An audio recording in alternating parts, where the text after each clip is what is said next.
So we have quite a fascinating panel today to really kind of talk through evolution of venture capital and what's happening both on the VC fund side as well as on the LP side, whether it's retail investors, institutional investors. I think this year has really been one where alts have gone mainstream. We've seen retail demand increase significantly. We've seen large funds crop up and become platforms. We've seen all sorts of players kind of engage in the world of alts and VC, and we have everything from the infrastructure providers to the VC funds to platforms to talk about that. So without further ado, I'll let the panelists each introduce themselves. I myself am a VC, Broadhaven Ventures. We do early stage fintech. We've invested in a few of the companies on the platform, Republic and Allocate, amongst a number of other alts companies like Carta. I was at iCapital before, so I've seen the alts evolution, the retail side.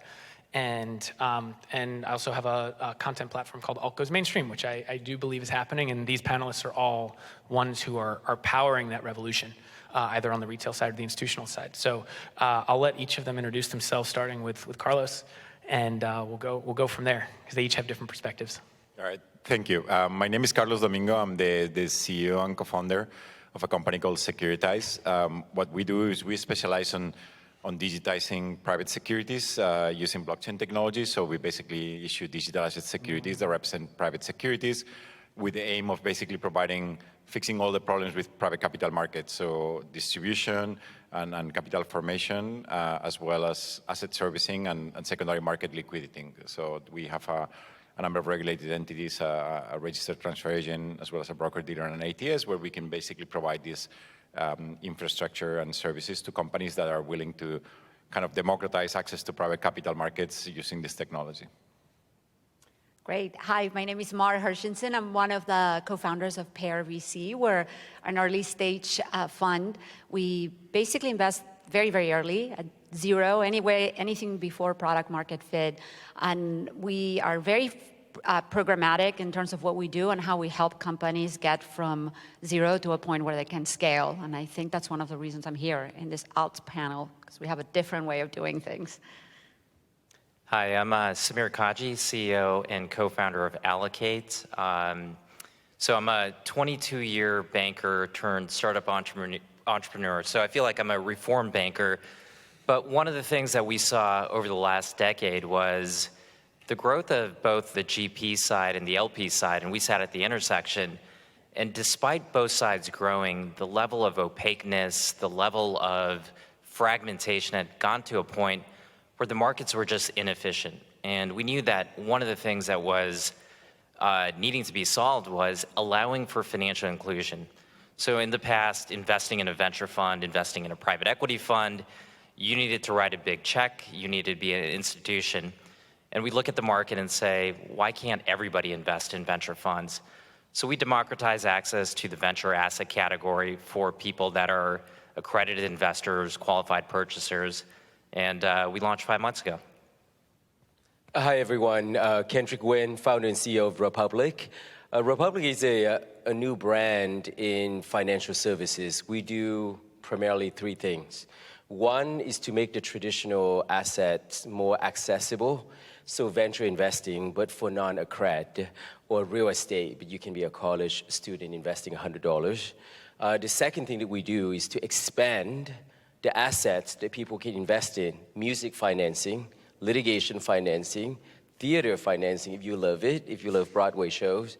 And the third thing that we do is to bridge what I call the digital economy or blockchain technology into the private markets and make it truly global and much more accessible to people. And that's why pertinent to the conversation today is how retail investing and the notion of cross-border facilitation can change the world of venture capital and private markets overall. Yeah, thank you, Ken. That's actually a great jumping off point into I think one of the themes that really ties what all of you are doing together. And I think one reason why alternatives have kind of taken center stage in the world of fintech and financial services. So I think the first question really is like, how did we get here? And I think it comes down to the productization of venture capital each of you are productizing venture or enabling productization of venture for funds as an infrastructure provider, Carlos, in what you're doing. Pear, you're doing that for founders. Samir, you're doing that for LPs, and even funds to some extent in terms of their ability to access a different type of investor. And Ken, you're doing that as well for both individual investors, institutional investors too, as well as founders, giving them access to communities of investors that can help them in other ways. So I'd love to start, Mar, with you about, you've productized VC with distinct programs, pre-seed, seed, Series A, you have Pear Garage. What made you kind of start with that mindset of kind of productizing venture capital for the founders and being kind of service to them?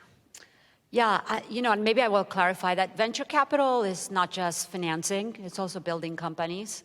So when folks raise money from a venture fund, they're getting this thought partner to help them, theoretically, right, to help them build a company. So it's, for my partner and I, it was really important to build a firm that was going to be very hands-on in helping those founders figure out, how to get to that Series A. So, if you want to scale, this is a services business, but if you want to scale, the only way to do it is to build a product or technology and services around what you do so you can scale. And that's what we did. So if you're a pre-seed company, I have the experience of having invested in over 100 pre-seed companies. I know pretty much what they need to do to get to a seed round.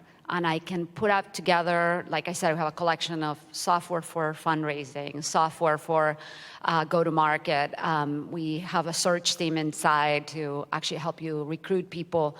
And you can get that done much more efficiently. And one of the things that I've learned also is that, companies basically become old. So if you give somebody money and you just let them go and tell them come back in 18 months, that's okay, you can do that, but you can actually get a lot done in 3 months if you are in kind of one of these more structured programs, and they have much higher rate of success of getting to the next step. So we productize the help that we give a founder to get to the next level. That's where we're focused on. And one quick question there. How did any influence from LPs kind of drive your decision to build Pear as a VC fund as you did, going very early stage? You have Pear Garage. How did the LP side drive any of that? Actually, the LPs, I love my LPs, but they had nothing to do with it. This was really our origin of Pear was that, Pejman, my partner Pejman, had been an angel for many years, but he didn't have a platform to help, to sit side by side with the founders and help them build a company. And we consider ourselves company builders, not just financial investors. That's the difference in venture, right? I started my company right out of my PhD. I didn't have any clue about anything. So we designed a product for the me of 20 years ago. And we're very focused on students. About half of our investments are with folks that are students. We have our office is right next to Stanford, and that's how we got going, right? And the LPs have nothing to do with that idea of like, hey, if you invest in a great group of people and you give them the tools and the systems to help them succeed, you will win. Now they like it, but they're not telling us what to do. I'm sure they're quite happy. So that you've productized VC for the founder side. Now, Samir, you've productized VC for LPs, giving them systematic access to high-quality venture funds. How do you think about, the problems on both sides of that marketplace, LPs and then the venture funds, and why does Allocate need to exist to fix that? Yeah, it's a great question, and maybe I'll attack it both. At least let's start with the GP side. So, if you look at the capital source for the traditional venture fund, 80 to 90%. Historically has been institutions, pensions, endowments, fund of funds. And what's happened over the last 12 years is we've seen a new generation of VCs, like Pear Ventures, for example, that are raising smaller funds. Those funds generally are misaligned, at least at the early stages, from institutional capital. It's too early, it's too small. And where we've seen a lot of the growth is from the non-institutional crowd. So family offices, high net worth individuals.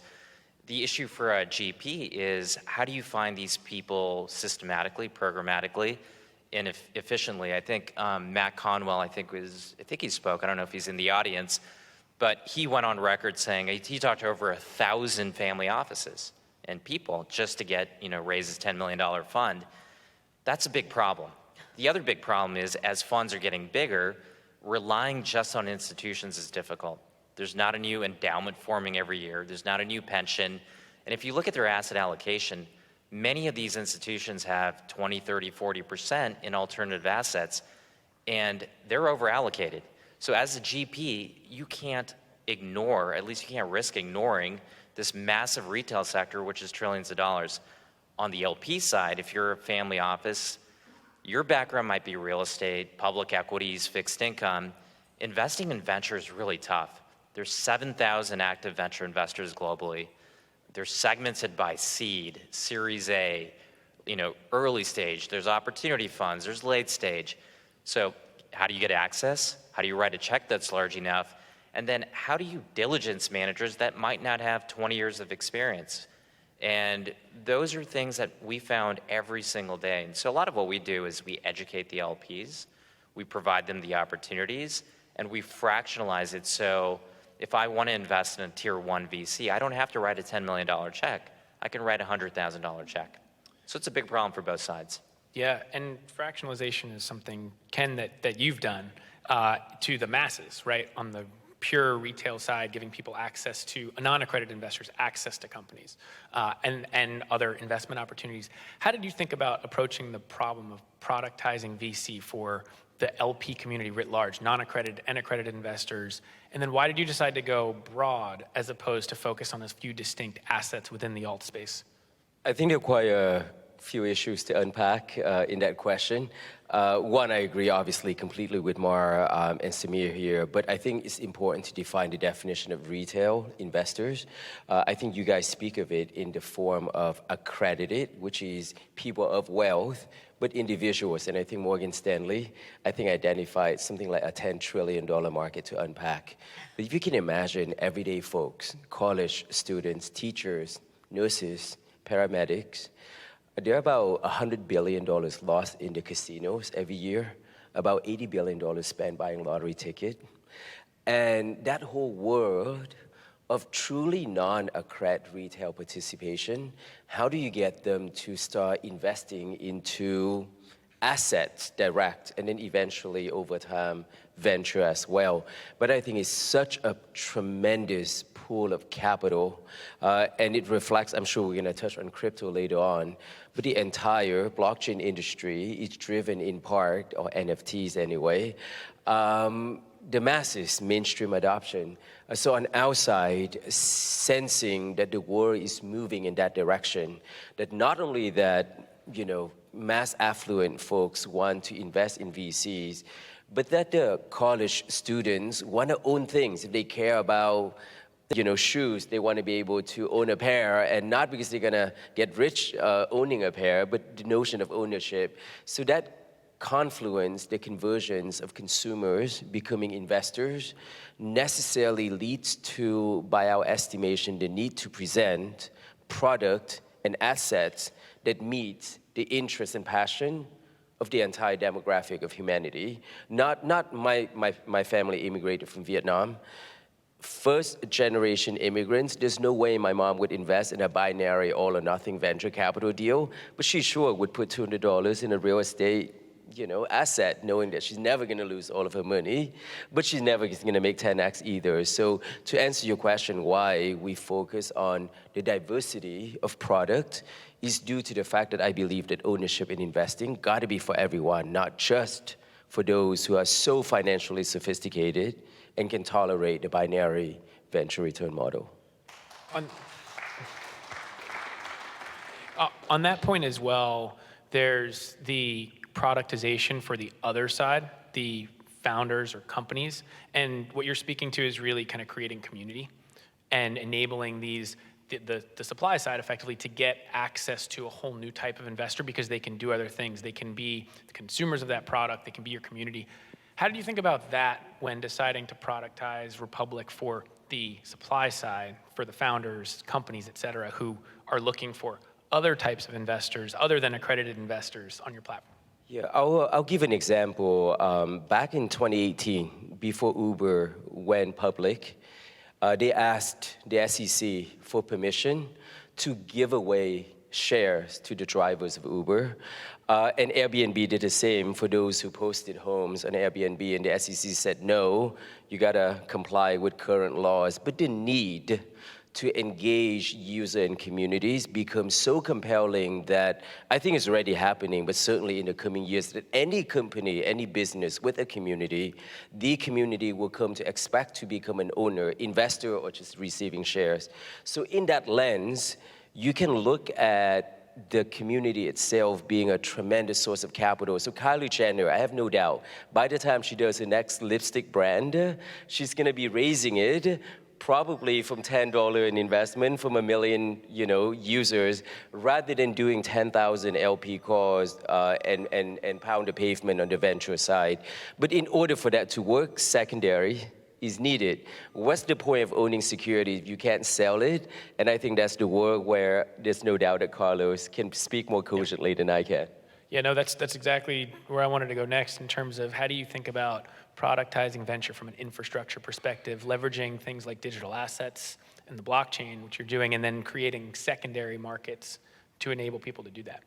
Yeah, so let's unpack a little bit what everybody said here and what happened in the market. So the last 20 years, basically, capital markets have shifted from public markets to private markets. When I started in the tech industry, Amazon went public when it was 3 years old, and it was worth, the market cap was 200 million. And now it's like 2 trillion, right? So you as a retail investor, as Ken said, you could actually benefit from the growth of Amazon in the public markets. But if you fast forward now, Uber, Airbnb, these companies went public when they were like 15, 20 years old, and they're worth like 100 billion. So even if they do fantastically well, you're not going to have the same appreciation, right? And the number of publicly traded companies went from like 8,000 down to 3,000. So all the value shifted to private capital markets, but private capital markets are extremely inaccessible. It's the realm of the people buying a KKR fund if you're an institutional investor, or investing in VCs as an LP, as Samir said, like large checks that otherwise you cannot even invest, capital calls, et cetera. And most importantly, illiquidity, which is a huge problem, right? Because if you're an institutional investor, you can invest on a KKR fund for 10 years and you don't care if it's illiquid. But if you're like, myself or Mar or Ken or Samir, and then, you get married and you have kids or you change city, you need to have some degree of liquidity in your investments, right? You can't have all your entire investments into liquid assets, even if they're extremely well performing, right? So I think that, we need to think about the problem in a conjunction of accessibility and capital formation, as well as liquidity alongside. Because if you fix one problem, but you don't fix the other one, you're fixing one problem and creating a different one, which is the lack of liquidity, right?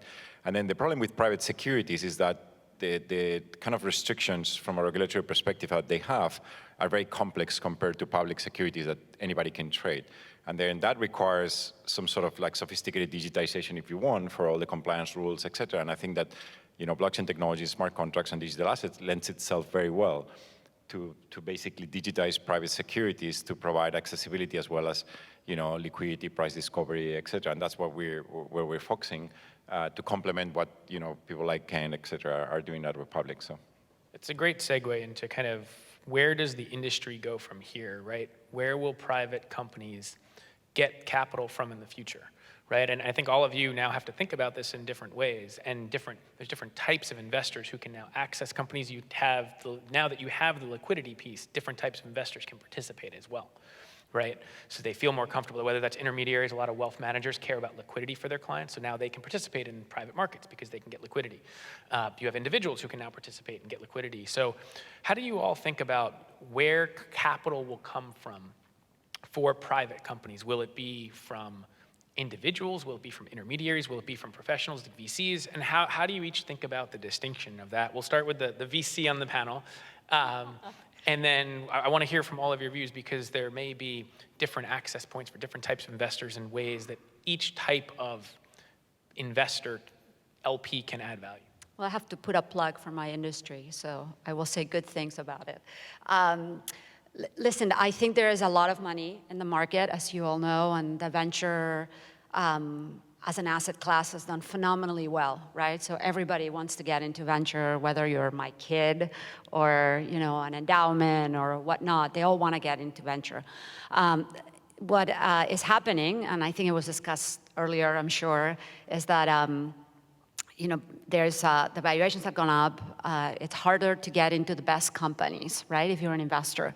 So if you want the best returns, you have to get into those best companies, right? And the founder is ultimately the one that dictates where the money is coming from, right? So if a founder is put with a term sheet from, I don't know, Andreessen, or a term sheet from a bunch of individuals, which one will they choose? And at what point the valuation will trump the brand and the help that comes from an Andreessen?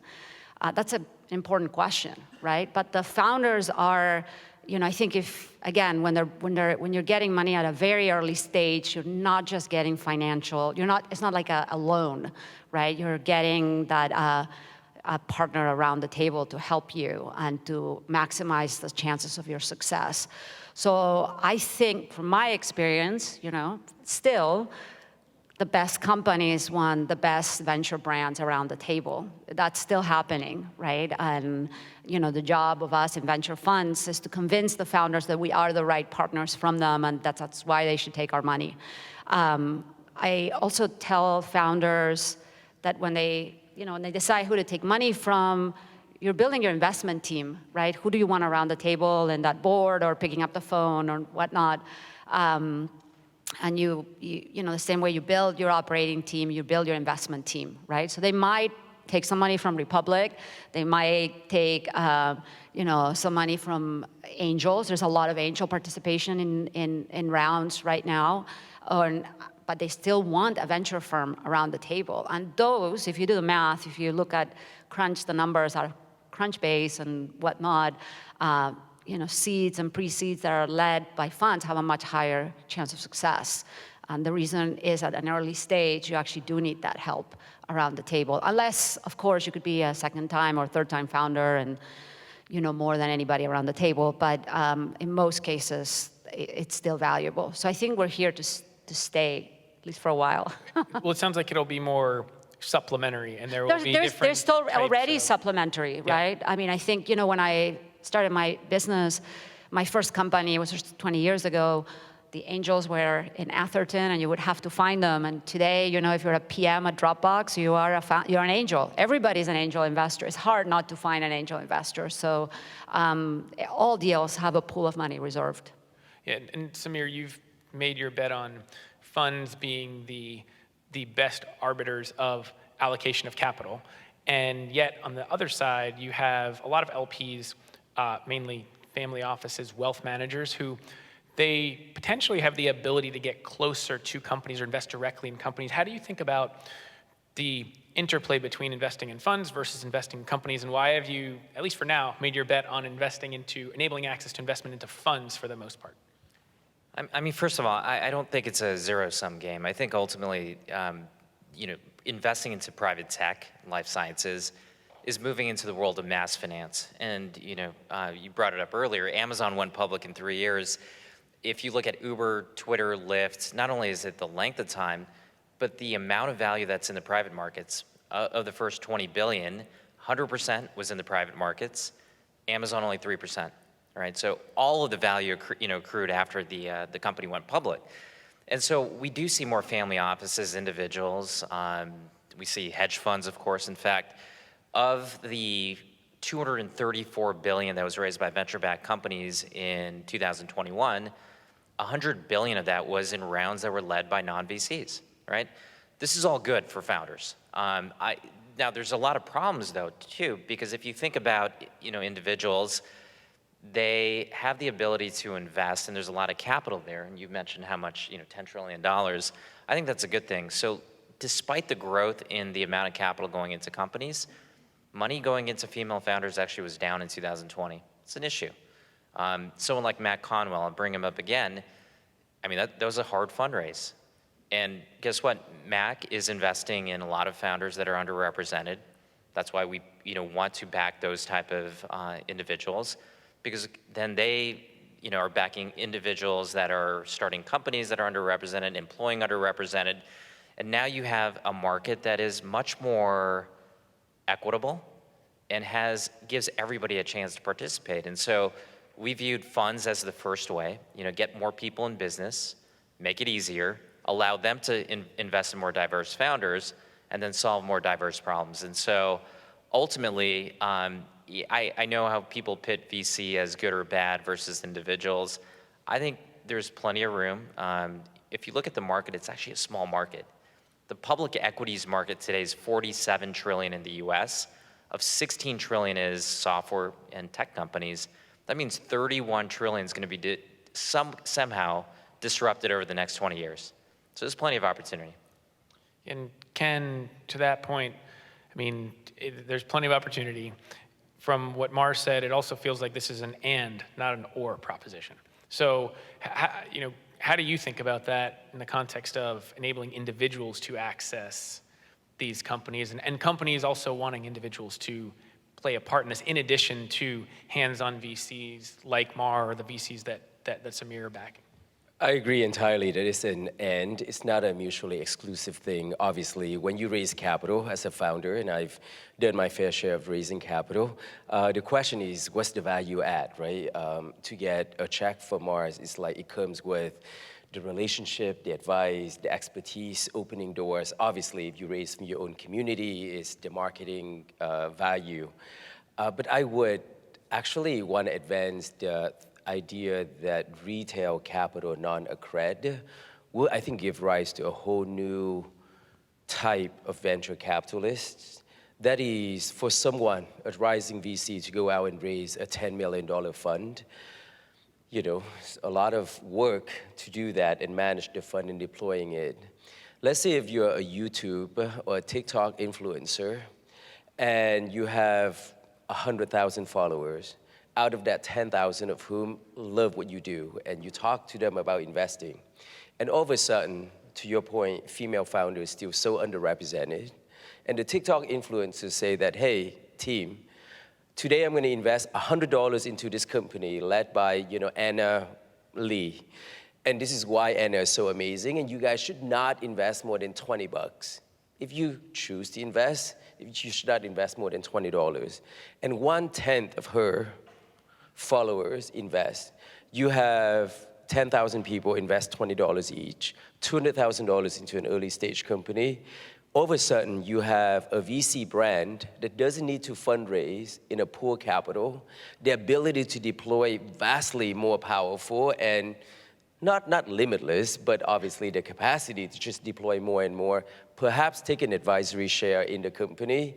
And so I think that retail capital would expand the world of venture capitalists, not just provide an expanding pool of capital for entrepreneurs overall.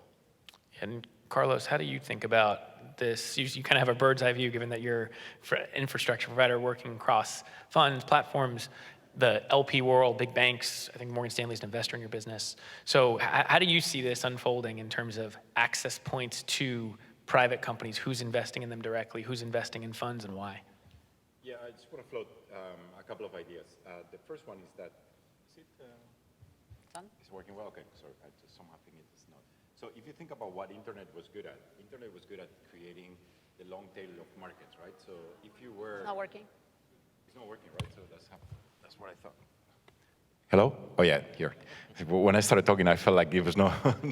So if you look at what the internet did, just what was the main, let's say, contribution to society of internet was enabling the long tail of certain markets that were not accessible before. Like if before internet, if you were a restaurant on a corner and you wanted to advertise, there was just simply no efficient way for you to advertise. And then suddenly Google came and Facebook and all these companies and enabled these very efficient two-sided marketplaces where a restaurant could advertise and reach their target audience in a very efficient way. And what it did, it actually expanded the market. The advertising market, rather than being destroyed, it just became bigger. And the same thing happened with commerce, the same thing happened with content, communication, et cetera, right? So what we believe is that if you think about blockchain as the next evolution of a public utility, which is the internet that enables the transaction of value in a very efficient way, is going to enable the long tail of capital markets, right? Because people will have a better way to basically access and transact with things that represent value. And then that's very powerful for founders, right? Because, in spite of all the value that VCs brings to the table, there is something very valuable, which is, get your community and your consumers and your users to become shareholders of your company and then share the financial success and be financially invested in the success of your business, right? And this is, Ken has done a lot of Reg CF and Reg Plus and all these ways of raising money from your own consumers. And my company enabled the largest Reg Plus so far in the US. We raised $75 million for a company called Exodus that basically raised from their own community, which now they're all the time in Twitter, like, we want them to succeed. They're not going to change the product. They're going to promote it, et cetera. And that, is as much as valuable or as having a VC that can give you some advice, right? Because you suddenly have this community of thousands of people that are pitching for the success of your company. And this is difficult to do unless you have a very, tech-enabled platform like, let's say, blockchain and digital asset securities do.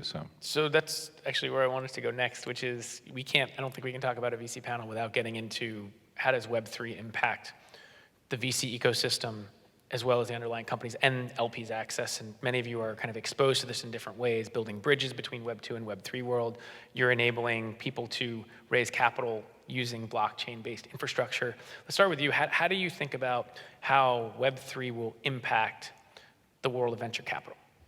I think it would just help democratize it, right? In both aspects. So following this idea of the long tail of capital markets, what does the long tail of capital markets mean? It means two things, right? It means that certain companies that don't have access to capital markets to either raise money or borrow money, et cetera, like, let's say, small, medium businesses like restaurants and et cetera, they will have access to it. And it also means for the large, let's say, asset managers that today they don't have an efficient way to distribute their products downstream, then they'll have a very efficient way through tech enablement and fractional ownership and tokens, et cetera, to then enable these products to be consumed by retail investors. Like, it's ridiculous. Like, why my mother cannot invest $100 in a KKR fund? It's just, it doesn't make any sense, right? Like, if this guy is so good at managing assets, why will not take it? And I think Ken mentioned that there is a $10 trillion retail opportunity. Morgan Stanley shared a report that they did with me where the total addressable market of retail, if they could access alternative assets, according to them, is 60 trillion, actually. So that's totally addressable market, so it doesn't mean it actually is going to turn into markets. But if you think about alternative assets being 15 trillion or whatever now, it could easily double if we enable retail and individual access in a very efficient way, right? So I think that's what this is going to bring. And it feels like part of the mindset of crypto was one, fractionalization, which has, I think, helped spur innovation in the alt space in general, giving people access to things, and then the ability to kind of build those bridges between Web 2 and Web 3, which is what, Ken, you've done, kind of both in terms of offering access to the crypto economy through access to crypto tokens for the retail community, but also with your note token as well, which you've built a platform that eventually will enable people to invest into tokenized securities. So how do you think about kind of how Web3 will impact the VC world? Yeah, I think when it comes to Web3 and investing, it raises currently more questions than answer, in the sense of if the whole notion of Web3 is to have more participants being able to interact, have more control, and own from data to value to governance, then of course they're going to also want to have the potential to have upside, the notion of ownership. That raises the question of securities law and the framework of so-called a truly decentralized DAO, whereby you actually are investing rather than governance. That's very much a gray area. So I got to admit, Michael, is an area that we at Republic are still wrestling with, and we don't yet have a firm view on. We currently work with governance DAO that we deem to, for now, largely non-securities.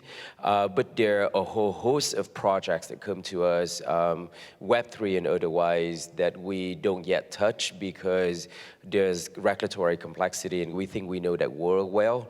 But I think everyone in this space is a learner rather than an expert. And on this particular topic, I'm definitely a learner. Yeah, and I'm sure Mar investing into early stage companies. You're now seeing a number of companies in the Web3 space. How are you thinking about this world?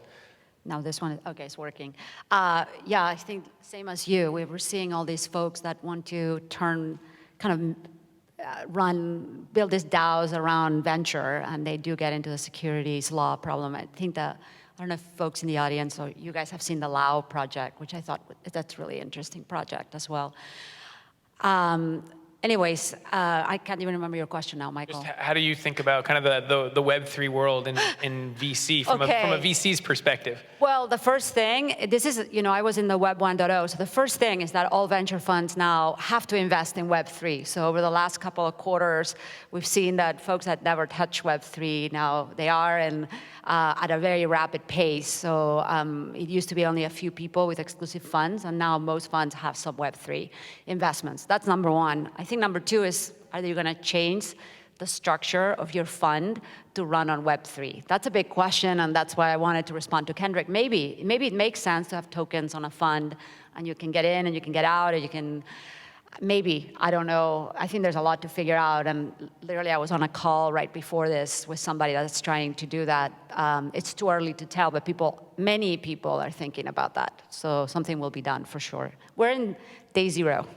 Yeah, and Samir, you see this from the LP perspective, where there may be LP demand into the world of Web3 through crypto funds. How do you think about what's going on? How do you see the LP community thinking about this? I mean, generally speaking, the LPs are very excited about Web3, very excited about the type of applications. But I think it's still very much early in the learning journey for many folks. In terms of a venture itself, I think I would agree with Ken here in that there's still a lot that needs to be figured out, especially with securities. Believe it or not, Michael, the SEC is not very clear when it writes laws. And so to create automation on the blockchain is very difficult with smart contracts, because if you ask somebody to interpret something that's SEC related, you may ask 6 people and get 6 different interpretations. Now, I do think things like fund admin, things that can be put on the blockchain right now, and I think companies like Carlos and Figure are doing those things, can really bring mass efficiency to this market. But in terms of fundraising, tokenizing, I think a lot of things have to happen, including more clarity with securities laws. All right, we are getting close to the end, but I want to do very quick fire, just 1, 2-word answers on a few things. I'll just go around the horn. Start with you. Okay, best emerging startup ecosystem. Emerging startup ecosystem. Miami. I had to give the layup for the crowd, That's a silly guys. question. There you go. And from the guy who's living in Miami. I live in Miami since 2018. Right. When I was here in 2018, there was nobody, and now it's amazing to be here. So, Mar? I was saying in the back room that you have to say Miami, but I'm going to say LA and be a contrarian. So, I like that. See, I don't have the courage that Mar has. So look, I've been following Miami for all of 6 months, but I've been here for a few days. I mean, the energy is palpable. I'm excited about it. I think it's going to happen. So I'm going to go with Miami. Well, we just launched Republic Miami 2 weeks ago, so definitely Miami. There we go. I like all right, we got a Miami contrarian crowd here. Okay, final one. And I know you may have to pick favorites, so I apologize in advance, but most underrated fund, if in the case of Samir, or any of you, or company. Ken, we'll start with you. Well, most underrated one's Republic. You should know us more. Most underrated fund, I don't have one in mind, but yeah, I love Alpha Partners. I'm not going to pick a fund. I can't. I can't see that. You love all your children. Yeah, I'm going to go with Mar and Pear Ventures. There you go. Which they are. They are underrated despite all their success. Thank you. So I'm going to go for me too. Yeah. You can go for a company as well. Or yours, Michael. Oh, thank you. For an underrated company, I'm going to go for one which you might be surprised, but I think it's PayPal, right? Because, everybody's trying to figure out, my view is that at the end, 10 years from now, you'll have a single wallet that will contain everything, right? Like you will be able to invest in private companies, you will be able to trade them, you will be able to invest in public securities, in crypto, you will be able to do payments, and that this will converge, right? And I think that because PayPal is kind of like the oldest company in the space, people dismiss them and they think that, you know, Coinbase or Robinhood or somebody is going to win. But I think those guys are pretty thorough. I know them pretty well. They are also very, very deep in crypto in spite of what people think. And I think that because they have such a brand and massive distribution of the payment mechanism, they're very well positioned to start adopting these other, you know, things that you want to do with your financial wallet, right? So I'm going to go for that. We've come full circle from Web 3 back to Web 1. Exactly. And now Totally, maybe PayPal will get into Web 3. The only thing they need to do is change their name like Square. There we go. Well, thank you all. Fantastic panel. Thanks for doing this. Thank you, Michael.